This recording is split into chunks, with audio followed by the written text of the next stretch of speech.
আসসালামু আলাইকুম, সকলকে রমাদান মুবারক। আজকে চলে আসলাম মার্কিন যুক্তরাষ্ট্র, ইসরায়েল, মধ্যপ্রাচ্য ও ইরানের বর্তমান যুদ্ধের পরিস্থিতি নিয়ে আলোচনা করার জন্য। বর্তমানে চতুর্মুখী যুদ্ধ চলমান এই যুদ্ধে আজকে নতুন মাত্রা রূপ পেতে যাচ্ছে আজকে রাত্রে। কারণ হচ্ছে ইরান ইতিমধ্যে ইরানের বিপ্লবী গার্ড ঘোষণা দিয়েছেন যে তাদের আক্রমণ দ্বিগুণ আকারে বাড়াবে এবং তাদের যে মিসাইল আক্রমণ 100% বৃদ্ধি করবে। উম, আমেরিকা আমেরিকা আমেরিকা আজকে ইরানের ইরানের যে শোধনাগার পানি, অর্থাৎ যেখানে ইরানের সমুদ্রের পানিকে লবণাক্ত মুক্ত করে খাবার উপযোগী করে, সেখানে আমেরিকা দফায় দফায় আক্রমণ করে।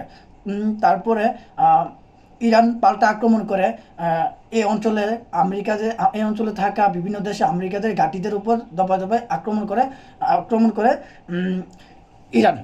তো যেখানে মার্কিন যুক্তরাষ্ট্রের ডোনাল্ড ট্রাম্প বলেছিলেন যে তাদের এক সপ্তাহে যুদ্ধে রিজিম পরিবর্তনের মাধ্যমে যুদ্ধের একটি পরিসমাপ্তি ঘটাবে, কিন্তু দুঃখের বিষয় আজ অষ্টম দিনের মতো যুদ্ধ চলমান। যত যত যত সময় যাচ্ছে যুদ্ধের পরিধি এবং যুদ্ধের তীব্রতা তত বৃদ্ধি পাচ্ছে। তো ইরান আজকে মার্কিন যুক্তরাষ্ট্র বলেছেন যে তাদের যে ইরানিদের আক্রমণ ধীর গতিতে বৃদ্ধি করবে। তারপরে ইসরায়েল বলেছেন যে তাদের যে আক্রমণে ধীরগতি বৃদ্ধি পাবে আজকে রাত্রে। তারপরে মধ্যপ্রাচ্যের যে দেশগুলো, তারা বলে যে আমার উপর যখন আক্রমণ হবে আমি আক্রমণ করতে বাধ্য, তো আমিও আক্রমণ করব আমার উপর আক্রমণ হলে।